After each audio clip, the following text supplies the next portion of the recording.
salaamaaleykum mbokku internet du Sénégal 7 ñu ngi leen di nuyu tey ñu ngi fii ci université Cheikh Anta Diop de Dakar ñu am gan di professeur Mamadou Sy Albert ñu ngi lay nuyu doyen.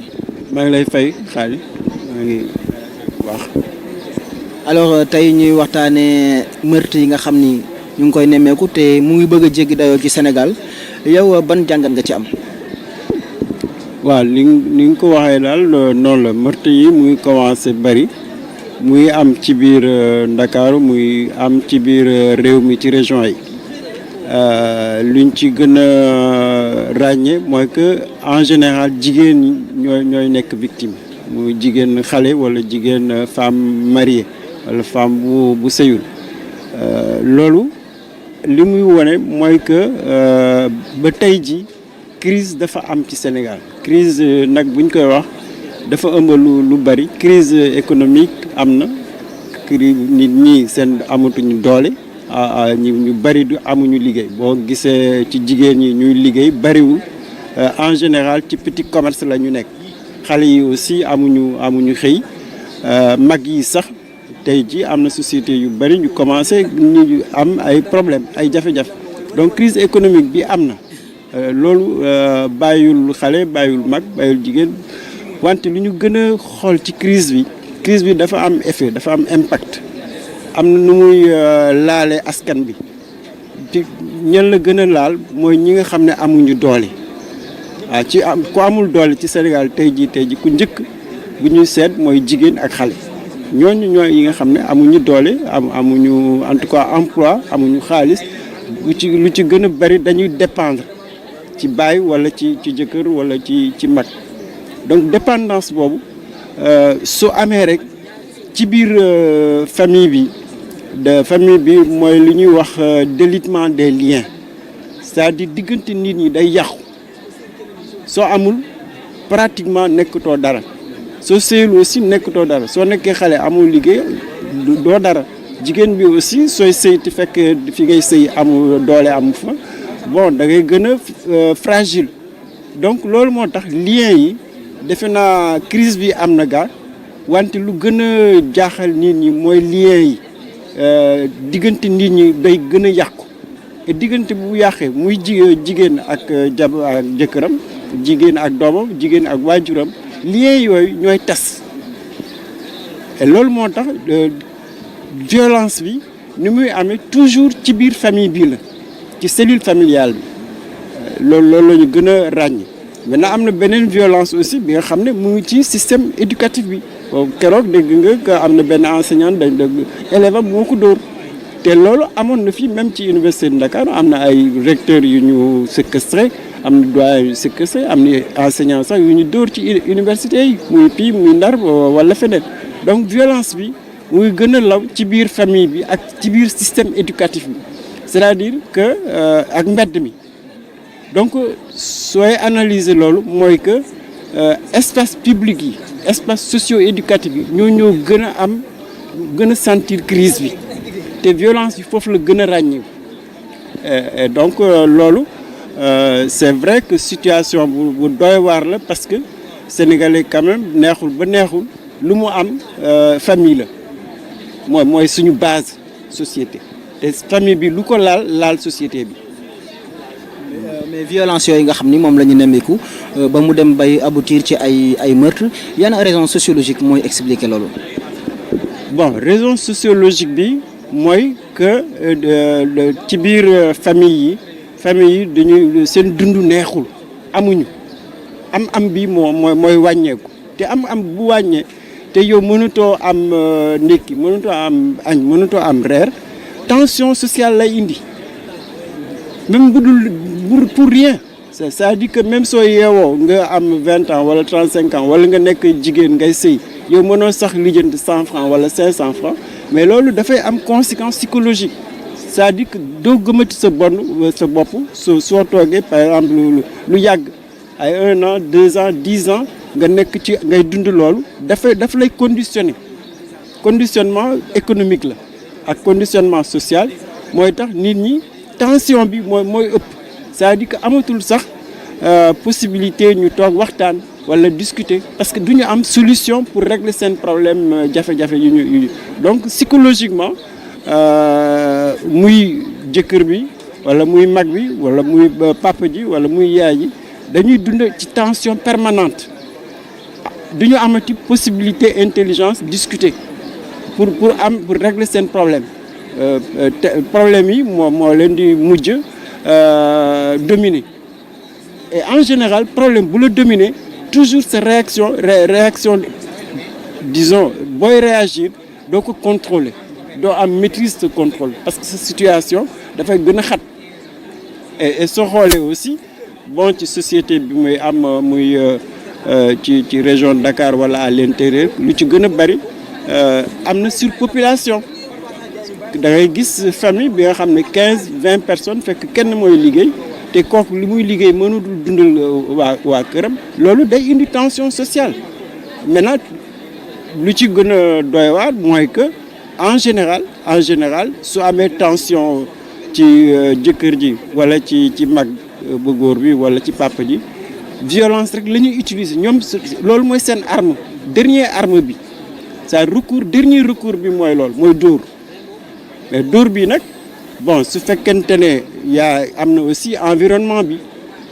c'est-à-dire que ci ñu gën a seetlu boo xoolee télévision tey ji ki nga xam ne amul dara mën na dem ci télévision bi foofu lay toog suba ak ngoon ak guddi mais li muy seetaan mooy en général film violent la mais soo dëkkee ci loolu. est-ce que loolu tamit nekkul ni mondialisation bi la ak internet bi moo tax. mais mondialisation bi mooy loolu c'est que mondialisation bi du la indil liggéey mais lu mu lay indil mooy divertissement parce que ay commerçant lañu ñoom internet bi commerce la télévision bi commerce la rajo bi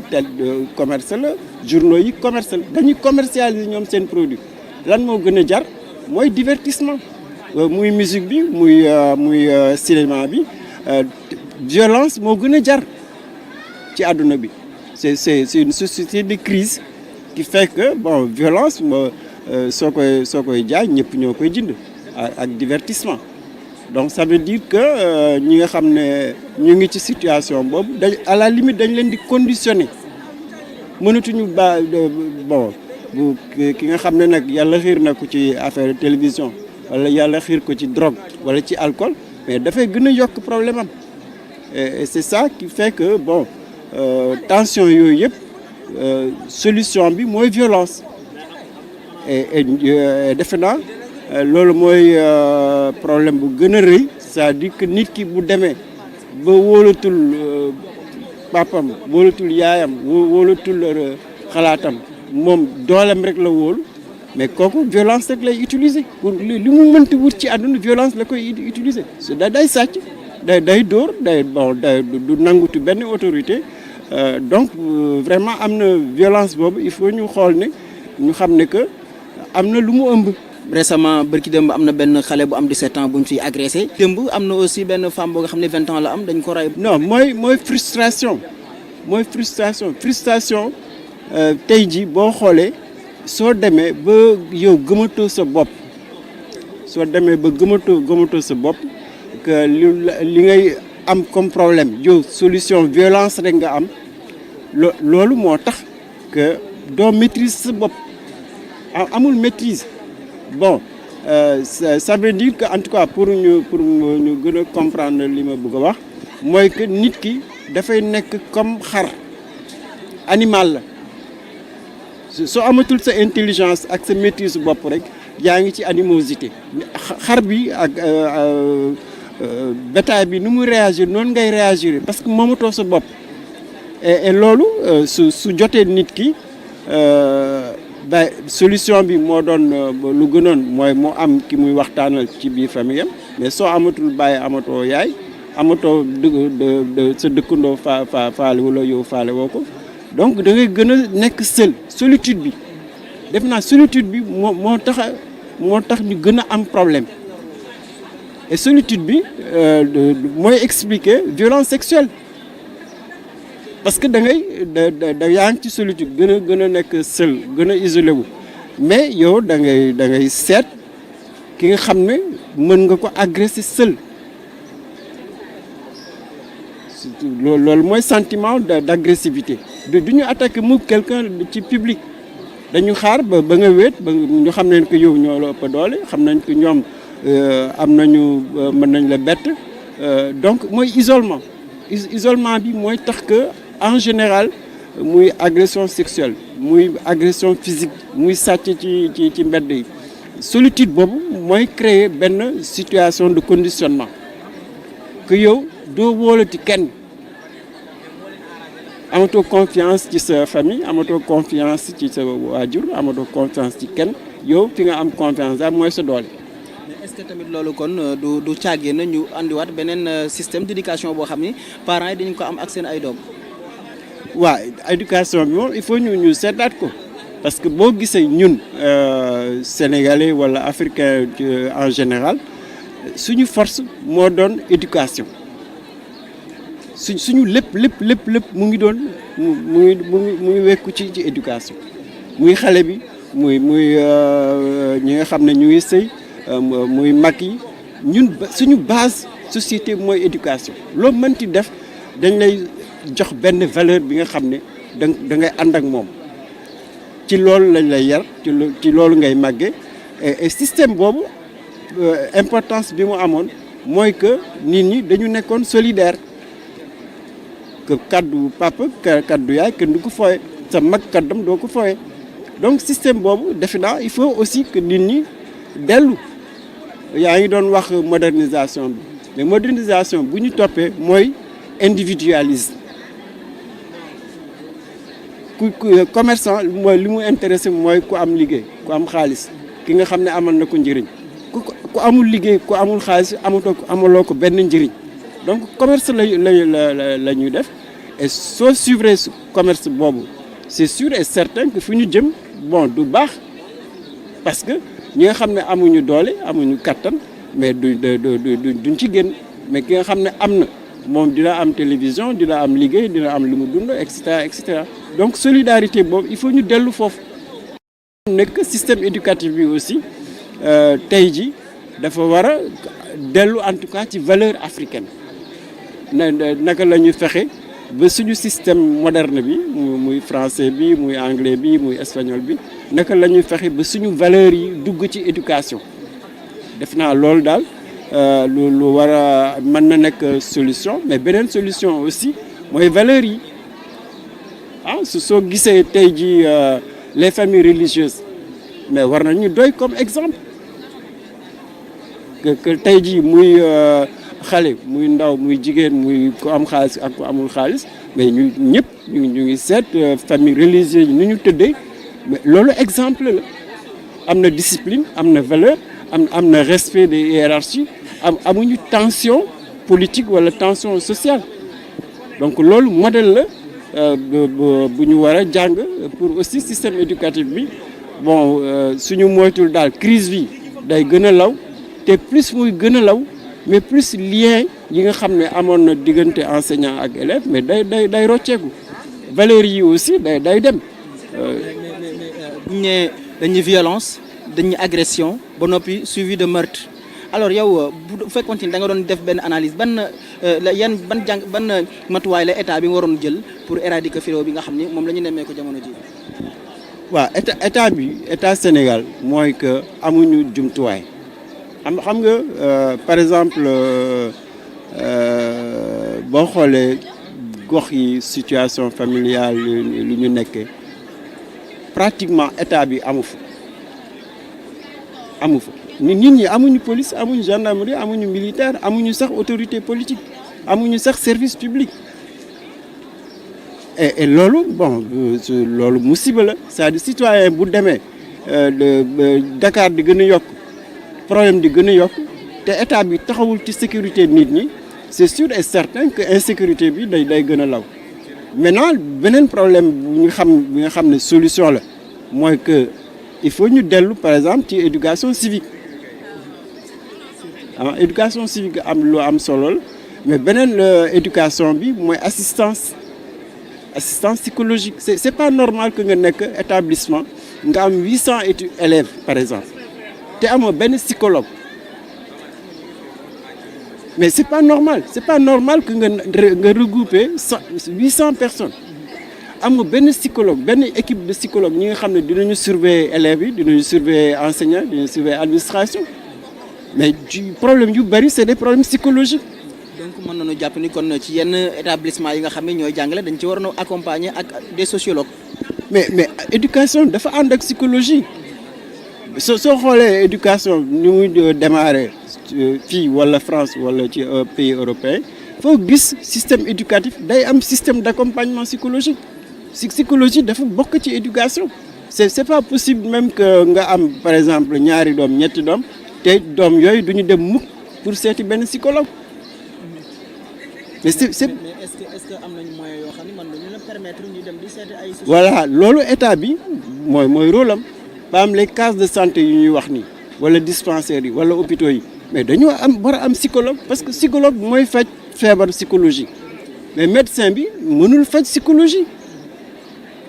loolu il faut que état bi jël conscience nga xam ne que santé dafa ëmb psychologie éducation dafa ëmb psychologie même nos militaires même nos policiers est-ce que c'est normal que nga nekk ci benn commissariat fekk policiers yi amuñu benn psychologue et c'est pas normal parce que policier bi am na arme policier mën na am problème psychologique mën na am problème social mais donc mais bien sûr par exemple un policier qui avait des troubles psychologiques mais certainement su ñu amoon un psychologue mais dina leen teel a avertir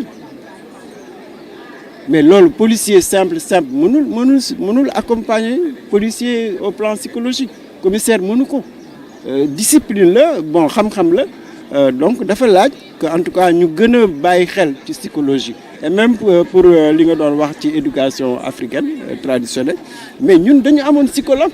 maanaam la grand-mère wala le grand-père mais c'est de grands psychologues boo ñëwee nga wax xam nañu nu ñuy waxee yow xam nañu nu ñuy xool ba génn la ci problème bi nga am amoon nañu benn approche psychologique ou benn approche psychosociale et culturelle mais loolu xam-xam la. mais instant bi problème bi mooy que ni la majeure partie des Sénégal dañuy copier ci Occident bi. mais dañu bàyyi lu ñu moom te ñu dem ci li nga xam ne lii xamuñu ci dara c'est-à-dire que système éducatif wala cellule familiale wala communauté de base mais dafa laaj organisation et ci suñu organisation defe naa c'est important quand même que nit ñi xam ne que Sénégal am na ay ressources humaines am nañu de bons psychologues am nañu de bons psychanalystes am nañu université ñu ngi leen di former mais utiliser lu ñu leen ku ci am diplôme soit da ngay génn ou soit da ngay dem dans le privé donc système éducatif bi dafa war a accompagner système éducatif bi pour seet des psychologues que ce soit sur le plan éducatif wala des psychologues pour gérer les troubles mentaux les troubles physiques bon loolu en tout cas suñ ko amul c'est sûr et certain fu ñu jëm du neex. mais justice lan mooy taxawaayam ci meurtre yi ñu nemmeeku nii lan mooy taxawaayam ci ki nga xam ni moo rey. non mais defe naa loolu moom justice dafa war a jóg ci boppam ça dit que aussi su fekkente ne ñu ngi ci benn société ñu ngi ci crise population bi amul solution crise bi c'est-à-dire que suñu population bi amul solution pour ku nekk am liggéey ku nekk am fi nga dëkk ku nekk am li nga bëgg loolu àgguñu foofu mais su fekkente ne am na ñi nga xam ne ñii violence rek moo leen tax a jóg mais yoon aussi dafa war a dal ki nga xam ne kii violence rek la nar a utiliser donc même justice bi defe naa soo amee en tout cas cas yu mel noonu mais dafa war a sanctionner dafa war a sanction exemplaire ku violer xale bu ndaw ku amul 5 ans 6 ans wala ku amul 18 ans wala mineur de manière générale mais dañ la war a punir 10 ans ou plus parce que du viol bi rek mooy problème bi c'est-à-dire que da ngay yàq dund nit ki toute sa vie daf koy topp mais loolu décision de justice dafa war a correspondre de gravité situation bi parce que quand même kenn amul sañ-sañ yàq vie dundu nit ki mais ku rey kii aussi c'est la même chose c'est que la justice elle waruñu caaxaane ku rey kooku amatul place de société bi dañ ko war a tëj luñ ko war a tëj defe naa daal yoon aussi am na lu mu mën a dindi mën a yokk pour nit ñi gën a am conscience que violence baaxul et que justice bi dafa war a taxaw pour protéger bañ a nekk nag justice ñu am parce que loolu lay gën a nuru que boo amee affaire xaalis loolu la ñuy coow ci justice bi ñu traité ko ku nekk am dara